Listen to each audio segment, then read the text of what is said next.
드디어 다 모았다. 이건 M1 아이패드 프로 12.9인치, 11인치, 그리고 아이패드 9세대, 아이패드 미니.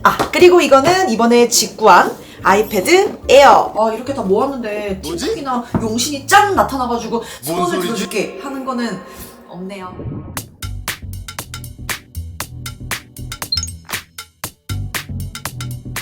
하이 가이스, 고나고입니다. 드래곤볼이나 신서유기처럼 아이패드 전 모델을 모은다고 해서 뭐 소원을 들어주는 건 아니지만 적어도 아이패드를 구입하려는 여러분들 구매 가이드는 제가 오늘 만들 수 있게 됐어요.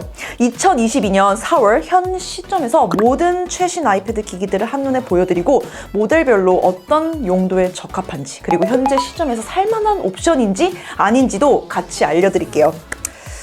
뭐부터 시작할까요? 오케이, 시작 가격이 가장 저렴한 순서대로 아이패드부터 시작하겠습니다.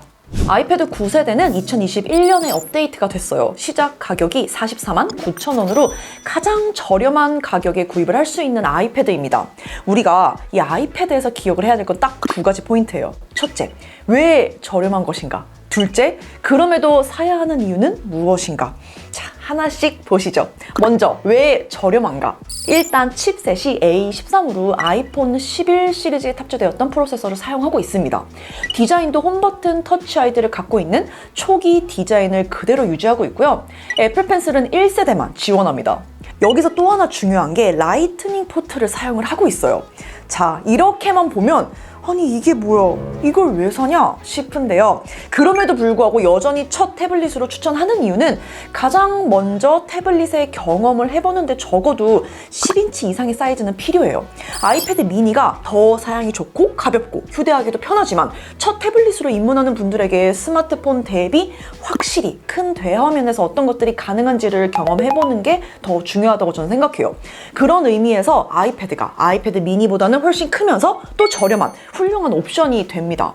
그리고 여기에 A13이 오래된 칩셋이지만 시장에 있는 다른 경쟁자와 비교를 하더라도 또 앱스토어에 있는 어떤 무거운 게임들을 돌려보더라도 절대 느리다라는 느낌은 받을 수 없을 정도로 성능이 좋은 칩셋이기 때문에 아이패드 9세대는 성능 때문에 못 쓰겠다는 이런 불평 역시 절대 못하는 수준이에요. 그래서 아이패드 9세대는 첫 태블릿 유저들과 학생들에게 최고의 옵션이에요. 웹 브라우징부터 시작해서 게임, 유튜브 보고 온라인 수업하고 PPT 발표 자료 준비까지 이런 거 못하는 거 하나 없이 쓸 수 있는 가성비 아이패드로 아주 의미 있는 모델이면서 여전히 이 모델이 존재하는 이유이기도 합니다. 자, 다음으로 64만 9천 원부터 시작을 하는 아이패드 미니입니다. 작년에 새롭게 업데이트 됐고 최근 아이패드 모델 중에서 가장 화끈한 업데이트였다고 평가를 할 수 있는 모델이죠. 같은 용량에 오히려 크기는 작은데 아이패드 9세대보다 20만 원이나 더 비싸진 이유는 프로세서가 아이폰 13과 동일한 A15 칩셋이 탑재됐어요. 디스플레이 사이즈는 작아졌지만 리퀴드 레티나 디스플레이, 투르톤과 애플 펜슬 2세대 지원, 그리고 디자인도 홈버튼 없어지고 상단 터치 아이디 방식으로 바뀌었고요. 사용하는 포트도 라이트닝이 아니라 USB-C로 바뀌었습니다. 자, 그럼 이 변화가 20만 원의 가치가 있을까? 네, 있습니다. 저는 아이패드 미니 역시 지금 시점에서도 상당히 괜찮은 가성비를 갖고 있는 제품이라고 생각하고 있어요. 하지만 아이패드 미니는 아이패드하고는 접근 방식이 좀 달라야 하는 게 첫 태블릿보다는 기존 태블릿 유저가 더 작은 형태의 태블릿에 대한 추가적인 니즈가 있어서 그럴 때 구입을 하는 게 맞다고 봅니다. 기본적으로 요새 막 워낙 스마트폰이 커지고 있다 보니까 대화면의 시원한 맛은 상대적으로 적을 수밖에 없어요. 하지만 아이패드 특유의 화면비를 통해서 좀 더 편하게 책을 읽고 게임을 하고 또 영상도 보고 이런 용도에서는 좋아요. 그래서 저는 어차피 랩탑을 항상 휴대해야 되는 분들이라면 아이패드의 역할이란 게 애매해질 수가 있는데 그럴 때 아이패드 미니 이 작은 거를 추가로 그냥 딱 하나 더 들고 다니면서 책 읽고 또 게임도 하고 영상 보고 이런 보조적인 역할로 굉장히 좋지 않나 싶습니다. 다음으로 가장 최근에 업데이트된 아이패드 에어입니다. 솔직히 이전 영상에서도 제가 언급을 했지만 지금 이 시점에서 딱히 구입하기 애매한 포지셔닝이 아닌가 싶긴 한데요. 여기에는 몇 가지 이유가 있습니다. 먼저 시작가가 77만 9천 원으로 M1 칩셋이 이번에 탑재가 됐죠. 성능에 대해서는 더 언급할 필요 없을 정도로 이번에 완벽해졌어요. 근데 이렇게 되고 나니까 사실 에어는 좀 아쉬운 부분이 더 도드라져 보이기 시작하는 것 같아요. 일단 스피커부터 아이패드 미니야 그렇다 쳐도 아이패드 에어 사이즈 정도의 이 가격대면 세로 모드에서도 스테레오 지원되게 해줘야죠. 미니랑 똑같이 가로 모드에서만 스테레오가 되는 것부터 전 좀 그렇고요. 그리고 디스플레이 주사율도 60Hz. 이거 좀 아쉽죠. 전형적으로 프로세서는 이 에어라는 기기를 잘 써먹을 수 있게 해주려는 의도보다는 솔직히 진짜 단가가 싸니까 넣어준 거라는 생각이 들어요. 딱 하나. 아이패드 에어를 사도 좋은 케이스는 64기가로 내가 작은 용량에서 M1 아이패드를 써보고 싶을 때 그럴 경우에는 에어를 사도 좋습니다. 하지만 256기가 이렇게 딱 점프를 해버리면 그냥 아이패드 프로 11인치를 사야죠. 여기서부터는 아이패드 프로 가성비가 더 좋아지거든요.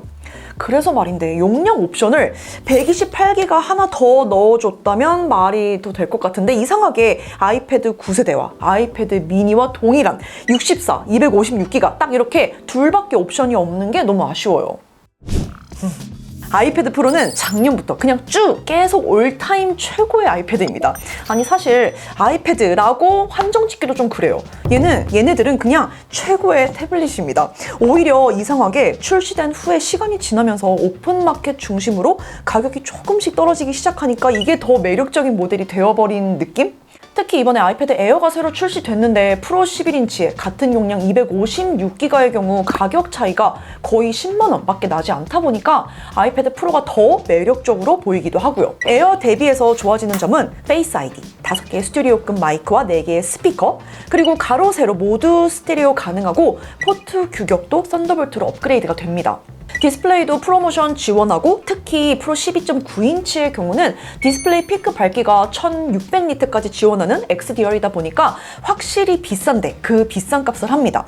물론 망설여지는 부분이 없는 건 아니에요. 다른 모델이 아니라 아이패드 프로를 구입하는 이유는 아무래도 그림도 그리고 사진이나 영상 편집도 하고 또 이거를 업무용으로도 쓰기도 하는 그런 용도겠죠. 이 말은 곧 본체 가격에다가 매직 키보드 그리고 애플 펜슬까지도 거의 같이 구입을 한다는 이야기인데 이렇게 되면 한 번에 지불해야 되는 가격이 엄청나게 늘어나게 됩니다. 본체만으로는 어느 정도 가격 경쟁력도 있다고 판단이 드는데 실제로 이렇게 사용을 하려면 아니 이게 뭐야? 이건 내가 선택한 가격이 이게 아닌데? 이런 말이 자연스럽게 나오게 되죠. 그래도 제 생각에는 지금 당장 다음 세대 모델이 어떻게 나오든 신경 쓸 필요 없을 정도로 향후 2년, 솔직히 그 이상 동안 최상의 태블릿 경험을 할 수 있는 제품이라고 생각을 하고 또 저렴해진 가격까지 고려를 하면 딱 지금이 구입하기에 아주 좋은 시기라고 생각해요. 아무래도 아이패드 첫 입문자가 선택을 하기엔 어렵겠죠. 그래서 제가 추천하는 코스는 아이패드 9세대 혹은 자금의 여유가 있다면 아이패드 프로 11인치를 애플 펜슬이나 매직 키보드를 같이 당장 사지 말고 본체만 딱 구입하고 써보는 거예요. 기기 보호는 물론 해야 되니까 이제 보호 역할만 할 수 있는 그런 간단한 예쁜 저렴한 케이스 얼마든지 찾을 수 있거든요. 그래서 그 정도로 함께 쓰는 정도. 그래서 본인이 얼마나 태블릿을 잘 사용할 수 있는 사람인지 또 10인치, 11인치 대 사이즈에 대한 만족도는 어떤지 또 내가 랩탑 유저라면은 기존 랩탑과 함께 잘 사용을 하게 되는지 아니면 둘 중에 하나만 잘 쓰게 되는지 이런 판단을 할 수 있을 거예요. 그리고 나서 휴대성이 나는 더 중요하다. 그럼 아이패드 미니로 아니면 나는 아이패드를 좀 써보니까 랩탑이 아니라 오히려 아이패드를 더 많이 쓰게 되더라. 그럴 경우에는 12.9인치로 가서 완전히 랩탑 대체제로 사용을 할 수 있게 매직 키보드까지 구입을 하는 코스가 좋을 것 같다는 생각입니다. 여러분 추가로 궁금한 점 남겨주시고요. 또 아이패드 라인업에 큰 변화가 생기면 저는 매년 그랬듯 그때 다시 또 업데이트해서 업데이트된 구매 가이드 준비해서 돌아올게요. Bye guys!